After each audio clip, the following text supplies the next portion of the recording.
जो बच्चों की बात करूँ तो विटामिन डी की कमी के साथ है, दूसरा फिजिकल एक्टिविटी ना होने की वजह से है, हुँ, यानी चलना फिरना उतना नहीं है या मसल्स मजबूत नहीं करना, जिसकी वजह से जोड़ों में या पट्ठों में दर्दें होती हैं। हुँ। इसके अलावा जो ओल्ड एज ग्रुप हो या थोड़े से जो मिडल एज में आ जाते हैं, जो एडल्ट्स हैं, उनमें मेजर प्रॉब्लम उनका ओवरवेट है। अच्छा सर, आपने बताया हाथ टेढ़ा होना, ये तो बहुत एक हाई स्टेज है, तो ये किस वजह से होता है? ये प्रॉब्लम बेसिकली ना इसमें 2 टाइप्स हैं, एक इन्फ्लेमेटरी आर्थराइटिस होता है, एक नॉन इन्फ्लेमेटरी। इन्फ्लेमेटरी आर्थराइटिस की एक मैंने वजह बताई, वो रूमेटाइड आर्थराइटिस है, जो कि हुँ, सोज़िश वाला गैंठिया भी बोला जाता है। ठीक है। इसमें अमूमन स्टार्ट में जोड़ों पे सोज़िश आती है, सूजन आती है, रेडनेस आती है और सुबह उठें तो अकड़ाव-खिंचाव घंटे से ज़्यादा रहता है। हुँ, यानी कि आपको काम-काज करना स्टार्ट करते हैं तो घंटा लग जाता है आप नॉर्मल रूटीन में आने के लिए। हुँ। तो ये बेसिकली अंदर से जो जॉइंट डैमेज हो रहे होते हैं, जी नहीं तो मुतासिर फिर होती है। मेडिसिन से या इलाज से वो चीज़ ठीक हो जाती है जब हाथ मुड़ गए या कुछ भी हो गया तो? जो सोज़िश वाला गैंठिया, उसको अगर प्रॉपर ट्रीटमेंट स्टार्ट में ही डॉक्टर जो मुतल्लिका शोबे का है वो स्टार्ट कर देता है तो इस लेवल पे बीमारी नहीं जाती। ठीक है। अगर प्रॉब्लम आ जाए, किसी का हाथ मुड़ गया है या उसके हाथ टेढ़े होना शुरू हो गए हैं, उस स्टेज पे बीमारी को आगे बढ़ने से रोका जा सकता है, लेकिन आगे मज़ीद नहीं ख़राब होगा। जो प्रॉब्लम आ गया उसको करेक्ट करने के लिए फिर सर्जरी आती है, ऑपरेशन हुँ, का ज़रूरत होती है। ठीक है। सर अगर हम यूरिक एसिड की बात करें, तो सबसे पहले तो ये बताएँ कि यूरिक एसिड होता क्या है? यूरिक एसिड बेसिकली हमारे जिस्म में एक मेटाबॉलिक कंपोनेंट होता है, जो कि समटाइम जिस्म की सोजिश के हवाले से भी बताता है और ये बताता है कि आपके जिस्म में कोई मेटाबॉलिक डिस्टर्बेंस चल रही है। ठीक है। अब यूरिक एसिड बेसिकली छोटे-छोटे क्रिस्टल्स होते हैं, जो ओके। कि डिफरेंट जगहों पे जाके डिपॉज़िट्स हो जाते हैं। अगर किसी की किडनी में जमा हो जाए तो वहाँ स्टोन्स बना देते हैं, अगर किसी के जॉइंट्स में जमा हो जाए तो वहाँ ये सोजिश करते हैं। तो यूरिक एसिड तो ये एक बीमारी इस लेवल से है। अस्सलामुअलैकुम, टीवी टुडे के साथ मैं हूं आपकी मेज़बान ज़ुहा राशिद। नाज़रीन, मुख्तलिफ़ लोगों को मुख्तलिफ़ बीमारियां होती हैं। कभी किसी के पट्ठों में दर्द होती है, कभी किसी के जोड़ों में दर्द होती है। लेकिन ये पहले समझा जाता था कि ये सिर्फ ओल्ड एज ग्रुप डिजीज़ है, मतलब सिर्फ बूढ़े लोगों को होता है। लेकिन अब ये बच्चों में भी बहुत ज़्यादा पाया जाता है। बच्चों के भी जोड़ों में, पट्ठों में बहुत दर्द होती है। इस सब पे बात करने के लिए आज हमारे साथ डॉक्टर कैसर फ़ारूक मौजूद हैं। इनसे जानते हैं, क्योंकि ये स्पेशलिस्ट हैं, रोमेटोलॉजिस्ट हैं, इनसे जानते हैं कि आखिर ये दर्दों की वजूहात क्या है। अस्सलाम वालेकुम सर। जी, वालेकुम सलाम मैडम, थैंक यू आपके इनवाइट करने का। बहुत शुक्रिया सर। सबसे पहले मुझे ये बताएँ कि हम पहले ये समझते थे कि ये ज़्यादातर ओल्ड एज ग्रुप डिज़ीज़ है, जी, लेकिन जी। अब ये मुख्तलिफ़ एज ग्रुप्स में पाया जाता है, तो इनकी वजूहात क्या हैं? मतलब जनरल जो टर्म्स हैं या जनरल वजह हैं, वो क्या हैं? बेसिकली सबसे बड़ी वजह हड्डियों की कमज़ोर होने की, एक तो हमारे मुल्क में क्या बाहर भी जो प्रॉब्लम है वो विटामिन डी की कमी है। हुँ, विटामिन डी की कमी की वजह से हड्डियों पट्ठों की कमज़ोरी होती है, जिसकी वजह से मुख्तलिफ़ दर्दें होती हैं। ओके, विटामिन डी मैं जितने पेशेंट्स का भी करवाता हूँ तो 90% लोगों का विटामिन डी कम होता है। कम होता है। बेसिकली हमारी ये नहीं कि हमारे यहाँ सूरज की कोई कमी है, सूरज तो बहुत ज़्यादा, लेकिन ओवरऑल हमारे लोग उतना एक्सपोज़र नहीं लेते सूरज का, जिसकी हुँ, वजह से विटामिन डी की कमी की वजह से जोड़ों की दर्दें टॉप पे हैं। ठीक है, उसके अलावा कुछ लोगों के ठीक है। ओवरवेट होने की वजह से आपके घुटने में दर्दें होती हैं, आपकी हुँ, कमर में दर्द होता है और इसके साथ फिर आपके नीचे जो पाँव के जोड़ होते हैं हाँ, समटाइम उसमें उनमें भी पेन होता है। ठीक है। तो ये ओवरवेट जो मोटापे वाले हैं उनमें ये कंप्लेन है। तो ये वजह उनके फिर बनती है हाथ टेढ़े होने का भी, और बहुत सारी बीमारियाँ इस बीमारियों से रिलेटेड होती हैं जो ऑटोइम्यून डिजीज़ है। यहाँ टूटने का भी खतरा है। अगर हाथ टेढ़े हो जाते हैं तो उसमें अगर कोई चोट वगैरह लगती है तो वो इसकी वजह से नहीं टूटेंगे, टूटने की वजह और हो सकती है, जैसे ऑस्टियोपोरोसिस है या विटामिन डी की कमी ओके, है, ओके। वो वजह बन सकती है। लेकिन इसके साथ अगर किसी की उंगली लाइक मुड़ गए हैं, हाथ मुड़ गए हैं, तो वैसे ओवरऑल उस बेचारे की लाइफ एक मिजरेबल है, उसका काम शाम करना डेली हाँ, रूटीन एक्टिविटी। ठीक है। लेकिन पाकिस्तान में उतने काबिल सर्जन जो हाथ के हैं वो बहुत कम है। कम है, तो बिल्कुल। इस हवाले से फिर मरीजों को या इतनी अफोर्डेबिलिटी नहीं आती, जिसकी वजह से फिर वो मुश्किलात का शिकार होते हैं। लेकिन अगर एक दफ़ा टेढ़े हो जाएँ, तो फिर वो ठीक नहीं होते। जो टेढ़े हो गए हैं उनको वहाँ मज़ीद होने से रोका जा सकता है और जो हो चुके हैं उनका इलाज सर्जरी से हो सकता है। ठीक है। सर इसका वैसे मुकम्मल अगर हम शुरू-शुरू की बात करें, तो शुरू-शुरू में अगर किसी को जोड़ों में दर्द हो रहा है या कोई खिंचाव वगैरह महसूस हो रहा है, तो शुरू-शुरू में इसका इलाज क्या है? शुरू-शुरू में अगर किसी को जोड़ों में दर्द हो रहा है, अगर इसकी वजूहात देखनी पहली जी, ज़रूरी जी, जी। होती है। अगर वो आपने बताया विटामिन डी की कि कमी। विटामिन डी की कमी है, कोई मोटापा है, जी। वेट लॉस करवाने की ज़रूरत है, कोई चोट लगी है, उसके साथ भी जॉइंट पेन हो सकती हैं। इसके अलावा जैसे आर्थराइटिस मैंने बोला है कि जी, जिसमें जी। सोज़िश हो जाती है, पहले तो आइडेंटिफ़ाई करना चाहिए कि वजह क्या है हाँ। और वो मुतल्लिका डॉक्टर से डिस्कस करना चाहिए कि जो रूमेटोलॉजिस्ट डॉक्टर होता है, जिसके पाकिस्तान में बहुत कम डॉक्टर्स हैं, लाहौर में तो बहुत ज़्यादा, लेकिन बाहर के जो छोटे शहर हैं वहाँ नहीं है अवेलेबिलिटी, तो उसकी वजह से फिर आइडेंटिफाई नहीं हो पाते सम टाइम आर्थराइटिस किस नोयत का है और कितना है। एक तो ये कि डॉक्टर मुस्तनद डॉक्टर को चेक करवा लें, वो आइडेंटिफाई कर ले कि इसकी वजह क्या है। अगर वजह मालूम हो जाए तो फिर ट्रीटमेंट करना आसान हो जाता है। अच्छा, ये क्या ऐसी हमारे जिस्म में तब्दीली आती है कि हम फिर जब टेस्ट कराते हैं तो हमें पता चलता है वो यूरिक एसिड है? यूरिक एसिड में तो बेसिकली हमारी डाइट का ही कंपोनेंट ख़राब होता है, लेकिन इसकी डाइट से एक तो मेटाबॉलिक डिस्टर्बेंस होती है, तो उसकी वजह से यूरिक एसिड बढ़ता है। ठीक है। दूसरा, कुछ लोगों में जेनेटिक्स में इसमें रोल प्ले करती है, लाइक फेमिलियल होता है, यानी कि पेरेंट्स में हो या वैसे हार्मोनल चेंजेस की वजह से हो सकता है, तो जेनेटिक्स की वजह से भी यूरिक एसिड ज़्यादा हो सकता है। तो जो बीमारी यूरिक एसिड की वजह से होती है, क्योंकि हमारे यहाँ हर जोड़ के दर्द को यूरिक एसिड के साथ अटैच कर लिया जाता है। हाँ, बिल्कुल। अक्सर लोगों को कमर में दर्द हो, किसी के टखने में दर्द हो, तो कहते हैं कि शायद ये यूरिक एसिड की वजह से हो। बेसिकली इसमें ना मिथ्स बहुत ज़्यादा पाई जाती हैं जो यूरिक एसिड के हवाले से। हर दर्द यूरिक एसिड की वजह से नहीं होती, और इतनी शिद्दत वाली दर्द हो कि पाँव ज़मीन पे ना रखा जा रहा हो, तो ये सबसे ज़्यादा उस जोड़ को अटैक करता है यूरिक एसिड। और ठीक है। ज़्यादा इसका अटैक अर्ली मॉर्निंग में होता है, क्योंकि जब ओके। टेम्परेचर डाउन होता है तो इसके क्रिस्टल जाके उस जोड़ पे डिपॉजिट हो जाते हैं, उस जॉइंट पे जमा हो जाते हैं, जिसकी वजह से वहाँ पे फिर सोजिश होती है। इसके अलावा ये टखनों को भी इन्वॉल्व कर सकता है, घुटनों को भी, और हाथों के जोड़ों में जो इन्वॉल्व होती है वो आखिर वाले जो जॉइंट्स हैं, इनकी सोजिश भी हो सकती है, इसमें दर्द हो सकता है और सूजन आ सकती है। ठीक है। इसमें 3 चीज़ों का होना ज़रूरी है, सूजन का होना, रेडनेस, और पेन इतनी होनी जो शदीद दर्द हो, जो बर्दाश्त से बाहर हो, बाहर हो। तो वो दर्द है। इसके अलावा इसमें गुठलियाँ बन जाती हैं छोटी सी, सिम्प्टोफाई बोलते हैं मेडिकल की टर्म में, वो ओके। भी यूरिक एसिड की वजह से होती है। सर, इसका कितना स्केल होता है? कितने स्केल से हाई हो तो पता चलता है यूरिक एसिड है? यूरिक एसिड का नॉर्मली जो लेवल्स होता है 7 से बिलो होना चाहिए, 7 से कम होना चाहिए नॉर्मल मेल फीमेल में। अगर 7 से ज़्यादा है तो इसका मतलब है यूरिक एसिड ज़्यादा है। ठीक अगर है। यूरिक एसिड ज़्यादा है तो आपको अपनी डाइट और लाइफस्टाइल को ठीक करने की ज़रूरत है। लेकिन जो जॉइंट्स के हवाले से, जैसे मैंने बताया कि यूरिक एसिड हर दर्द जो यूरिक एसिड की जी, नहीं है। नहीं है। अगर आपने सपोज टेस्ट करो आप 7 से ऊपर आ गया, तो उस पे इलाज यानी कि दवाई लेने की ज़रूरत है, उसमें लाइफस्टाइल चेंज करने की ज़रूरत है। हमारे लोग अक्सर ना कुछ भी मसला होता है फ़ौरन दवाई लेना शुरू कर देते हैं। पत्तों के पत्ते, डब्बियों की डब्बियाँ ख़त्म करते हैं। तो उसमें क्या होता इसमें दवाई ज़रूरी है? आप कह रहे हैं कि नहीं है? इसमें दवाई की ज़रूरत तब होती है, वो मैं एक क्राइटेरिया बताने लगा हूँ। अगर तो कोई अलामत नहीं है, सिर्फ यूरिक एसिड का टेस्ट वैसे ही करवा लिया, लैब वाले ने कह दिया कि यूरिक एसिड भी करवा लें, यूरिक एसिड आपका सपोज 9 से कम है, हाँ, और आपको कोई जोड़ों की अलामत नहीं है, कुछ भी नहीं कोई है। जोड़ वगैरह में सूजन नहीं हुई, आपकी किडनी स्टोन्स वगैरह नहीं हुए, या कोई आपको खुदा न खास्ता कोई कैंसर का मसला नहीं है, कोई किडनी का मसला नहीं है, तो फिर तो आपको यूरिक एसिड की दवाई लेने की ज़रूरत नहीं है। ठीक अगर है। यूरिक एसिड की दवाई लेंगे तो वो अपने साइड इफ़ेक्ट लाएगी। उस टाइम पे आपको अपना डाइट और लाइफस्टाइल ठीक करना है। ठीक है। एक तो उस पे मैं बात कर लेता हूँ। दूसरा ये कि अगर 9 से ज़्यादा हो किसी का यूरिक एसिड, तो उस टाइम पे मेडिसिन लेने की ज़रूरत है। या किसी का किडनी का मसला है, 7 से ज़्यादा यूरिक एसिड, फिर दवाई लेनी है डॉक्टर के मशवरे के साथ। अब आ जाती है कि डाइट में ऐसी क्या चीज़ें होनी चाहिए जिससे यूरिक एसिड को हम ठीक कर सकते हैं।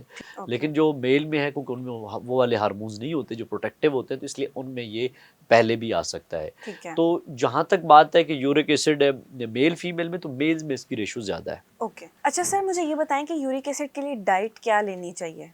यूरिक एसिड अगर किसी का 9 से कम है और 7 से अबव है, बाकी जैसे मैंने बताया कि वो चीज़ें नहीं हैं, तो इसकी दवाई की बजाय आपको डाइट, अपनी लाइफस्टाइल को ठीक करना है। ठीक है। डाइट में हमारे यहाँ लोगों को बताया जाता है कि आपका बड़ा गोश्त बंद हो गया, आपका दालें सारी बंद हो सब गई, कुछ बंद है आपका। सब कुछ बंद है, सब्जियाँ सारी बंद हो गई, आप बस रोटी चावल पे रह गए हाँ। और कुछ भी नहीं खाना। बेसिकली यूरिक एसिड के 2 कंपोनेंट्स होते हैं जो आते हैं। एक तो फ्रुक्टोज से मेजर कंपोनेंट ठीक आता है। है। फ्रुक्टोज पाया जाता है शहद में और फ्रूट्स में। जो और इवन फ्रुक्टोज एक कॉर्न सिरप होता है, जो कि बहुत सारी स्वीटनेस के तौर पे यूज़ जी होता है, जी जी जी केचप्स जी। में, बहुत सारे सॉसेस में यूज़ हो रहा होता है, जो कि और इवन आइसक्रीम और जितनी भी लाइक हाँ, इन स्वीटनेस है, चीज़ों में। उन सब में डाला जाता है। ठीक है। इससे फ्रुक्टोज को बेसिकली जो जिगर हमारा होता है वो कन्वर्ट करता है यूरिक एसिड में, तो ओके। वहाँ से आपका मेजर यूरिक एसिड वहाँ से आ रहा है। ठीक है। दूसरा यूरिक एसिड का जो थोड़ा सा कंपोनेंट है वो प्यूरिन से आता है। प्यूरिन्स आ जाते हैं जो कि मीट की सूरत में है, जो कि गोश्त की सूरत में। गोश्त में भी है, जो बीफ और मटन है उसमें से जो ऑर्गन मीट है, और जैसे कलेजी आ जी जाती जी है, जी जी तो जी। उनमें यूरिक एसिड ज़्यादा पाया जाता है। तो हाँ। और इसके अलावा आपको कोल्ड ड्रिंक्स और ये सारी जो मीठी चीज़ें हैं, एक तो वो बंद करने की ज़रूरत है, ठीक है। फ्रूट के जूसेस बंद करने की ज़रूरत है और फ्रूट्स का इंटेक कम करने की ज़रूरत है। ठीक शहद, है। मीठा, ये चीनी ये सब बंद करने की ज़रूरत है। मतलब नॉर्मल घर का खाना जो है, बाहर खाना का नहीं खाएँ, खाना। थोड़ी-सी डाइट को बेहतर करें, वॉक वर्जिश करें और गोश्त बाकी सारा ले सकते हैं सिवाय ऑर्गन मीट के, वो भी बटन मटन और बीफ में से। दूध, दही वगैरह वो वो ले सारा? सकते हैं, उनमें कोई मसला नहीं है। ठीक तो है। इस तरीके से अगर वो अपनी डाइट को डिज़ाइन करते हैं, अगर मोटापा है, वेट को कम करते हैं, तो उनका यूरिक एसिड नीचे आना स्टार्ट हो जाएगा, और सर बगैर किसी फिजिकल दवाई के। एक्सरसाइज भी? फिजिकल एक्सरसाइज शामिल है, यानी कि वॉक ठीक है। वर्जिश करें और अपना खाना खाने के बाद एक जगह ना बैठ जाएं, थोड़ा सा चलना फिरना करें। हाँ। उससे आपके ओवरऑल मसल्स भी मजबूत जी होंगे जी जी। और आपकी जो यूरिक एसिड यानी कि डाइट का कंपोनेंट वो बेहतर हो जाएगा। ठीक है। इसके अलावा जो एक यूरिक एसिड का कंपोनेंट मैंने कहा कि जेनेटिक है, जो कि लाइक टेस्टिंग से पता चलता है कि एक हार्मोन एक सॉरी एंजाइम होता है जिसकी चेंजेस से वो हम्म। कंपोनेंट आ रहा होता है। वो डाइटरी नहीं होता, उसमें डाइट का अच्छा। मेजर रोल नहीं होता। हम्म। बहुत बिल्कुल सूखे हुए लोग आते हैं हमारे पास, यानी उनका कोई हाँ। वजन भी नहीं है, वेट उनको भी भी नहीं, यूरिक एसिड होता उनको है? वो बेसिकली उनके जेनेटिक्स में है। अच्छा। वहाँ पे फिर हमें मेडिसिन देनी होती है और यूरिक एसिड की जो मेडिसिन है वो डॉक्टर के मशवरे के साथ इस्तेमाल कर चाहिए। दूसरा, गाउट के अटैक में उमूमन इसकी दवाई 2 से 3 हफ्ते मना की जाती है कि उस टाइम पे ना दी जाए। उस टाइम हम्म। सोजिश को कम करने वाली दवाई दी जाती जी है, जी तो जी कि जी थोड़ी सी जी। इसकी सोजिश कम हो, जो कि सूजन की फॉर्म में आई है, वो बेहतर हो जाए, तो फिर आप यूरिक एसिड की मेडिसिन दें। और फिर इसका टारगेट होता है जिसको हमने सेट करना होता है, कितने यूरिक एसिड हो जाए, डाइट को लाइफस्टाइल को बेहतर करके फिर इसकी मेडिसिन को उस हिसाब से एडजस्ट किया जाता है। सर यूरिक एसिड एक्सट्रीम जब हो जाता है, बहुत एक्सट्रीम पे, तब क्या वजूहात होती हैं और तब क्या सिम्टम्स होते हैं एक इंसान के ऊपर? देखिए, यूरिक एसिड सम टाइम जैसे मैंने बताया ना कि 9 से कम है और जी जी कोई अलामत सम टाइम नहीं भी आ जी सकती। जी जी। अगर 9 से ज़्यादा है तो फिर रिस्क बढ़ जाता है। उसमें सबसे बड़ा रिस्क होता है किडनी स्टोन्स का, यानी कि जो हम्म। किडनी में पथरी बनती है वो यूरिक एसिड वाली जो है, वो ओके। उसका रिस्क बढ़ जाता है। इसके अलावा जॉइंट्स में जो गाउट है उसका रिस्क ज़्यादा हो जाता है, यानी कि जो क्रिस्टल ज़्यादा हो गए हैं ब्लड में, वो कहीं भी जमा होंगे यानी कि जॉइंट्स में, तो वो सोजिश कर देंगे। ठीक है। इसके अलावा यूरिक एसिड आपको हार्ट अटैक का भी रिस्क बढ़ा सकता है। आपके लाइक ब्लड में अगर यूरिक एसिड का लेवल ज़्यादा हाँ। है तो हार्ट पे और खून की जो शरेयानें होती हैं उनकी सोजिश करने का भी सबब बनता है, जिसे हार्डनिंग ऑफ आर्टरीज कहा जाता है, हम्म। थेरोसिक्लोसिस का भी सबब बन सकता है। ठीक है। तो इसलिए यूरिक एसिड का फिर लेवल्स को मेंटेन करना और कंट्रोल करना ज़रूरी हो जाता है। हम्म। नॉर्मली एक लेयर होती है, उसे हम कार्टिलेज बोलते हैं, जो बोन्स को आपस में टकराने से बचा रही होती है। With the passage of time आपकी हड्डियों में जो प्रेशर मेंटेन रहता है कंटिन्यूअसली, तो वो हड्डियाँ आपस में टकराना शुरू हो जाती हैं। हम्म। उसकी वजह एक तो ओवर एज है, उम्र का ज़्यादा होना, ज्यादा होना, यानी कि ठीक है। दूसरा कुछ लोगों का वेट का, जैसे मैंने स्टार्ट जी में ही बताया बिल्कुल। था, मोटापा ज़्यादा है। सपोज़ आपकी बॉडी के जो जॉइंट्स हैं उनकी कैपेसिटी 50 केजी उठाने की है और हाँ। आपका वेट 80 केजी है, तो वो आपको अपने घुटने पे प्रेशर कंटिन्यूअसली डाल रहे हैं, तो जिसकी वजह से वो घुटने रगड़ खा रहे हैं। हाँ। तो जो सबसे कॉमन कंप्लेंट हमारे ओपीडी पेशेंट्स में आते हैं, जो क्लिनिक्स पे आते हैं, वो ऑस्टियोआर्थराइटिस वाले आते हैं, जिनको ये प्रॉब्लम सबसे कॉमन पाया जाता है। इसकी जो मिसाल वजह बनती है वो ये ऑस्टियोआर्थराइटिस है। ठीक है मरीज़ सर, आता ये है आपने कि बताता ये है कि मैं जब चलता हूँ तो मुझे दर्द ज़्यादा होता है दर्द ज्यादा और होता मेरे है। लिए चलना मुश्किल हो जाता है। तो ये नॉर्मली इसकी कम, इसमें कुछ सूजन वगैरह सम टाइम आ भी सकती है और नहीं भी आ सर सकती। आपने बताया कि ओवरवेट, तो जो लोग अंडर वेट हैं या जिनकी एज भी इतनी ज़्यादा नहीं है, तो फिर उनको क्यों दर्द होती है? उनकी वजह दूसरी हो सकती है। उनमें बाज़-औक़ात कोई चोट लगी हो कभी, तो वो वजह हो सकती है, कोई लिगामेंट टियर हो सकता है। इसके अलावा बर्सा एक होता है इधर ना, एक एक हाँ। सॉफ्ट सा टिश्यू होता है, उसकी सोज़िश की वजह से भी पेन हो सकती है। तो इसके इस इसके ख़त्म करने के लिए कि फिजिकल एक्टिविटी?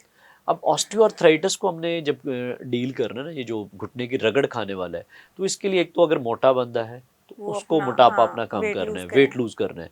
अगर एज है तो अब एज तो नहीं आप रिवर्स कर जी सकते, जी लेकिन जी जी। आपको कुछ चेंजेस करनी है।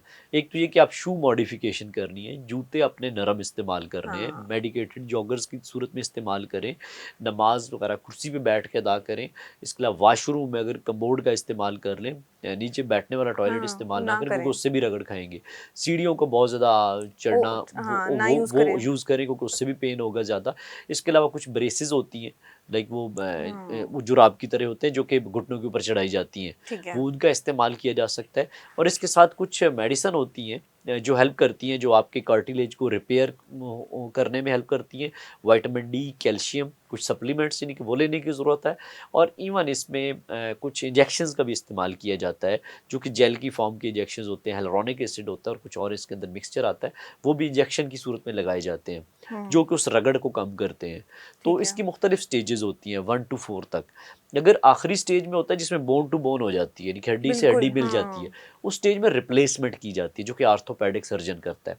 उससे पहले अगर 1 to 2 स्टेज है तो उसमें लाइफस्टाइल मॉडिफिकेशंस हैं। हाँ, मेडिसिन्स वगैरह अगर उससे। सेकंड थर्ड पे है तो फिर उसमें इंजेक्शन के ऑप्शन को यूज़ किया जा सकता है। ओके। इंजेक्शंस में भी जैसे मैंने बताया एक जेल वाला इंजेक्शन होता है, इसके अलावा पीआरपी एक टेक्निक जी, जी, इस्तेमाल जी, होती जी। है, जिसमें आपका अपना ब्लड लेके उसमें से एक खास एरिया निकाल के प्लाज्मा उसके अंदर लगाया जाता है, जो कि घुटनों की पेन को कम करता है, तो वो यूज़ कर सकते हैं। सर इसकी सक्सेसफुल रेट क्या है? Success patient to patient vary करता है। लाइक अगर एक पेशेंट के सपोज सेकंड या थर्ड ग्रेड का ऑस्टियोआर्थराइटिस है, तो अपनी अगर वो डाइट को कंट्रोल करे, वेट को अपने को कम रखे, अपनी जो बाकी एहतियातें हैं वो करते हैं, प्रॉपर सप्लीमेंट्स लेते हैं, तो वो स्टेज 4 से बच सकते हैं।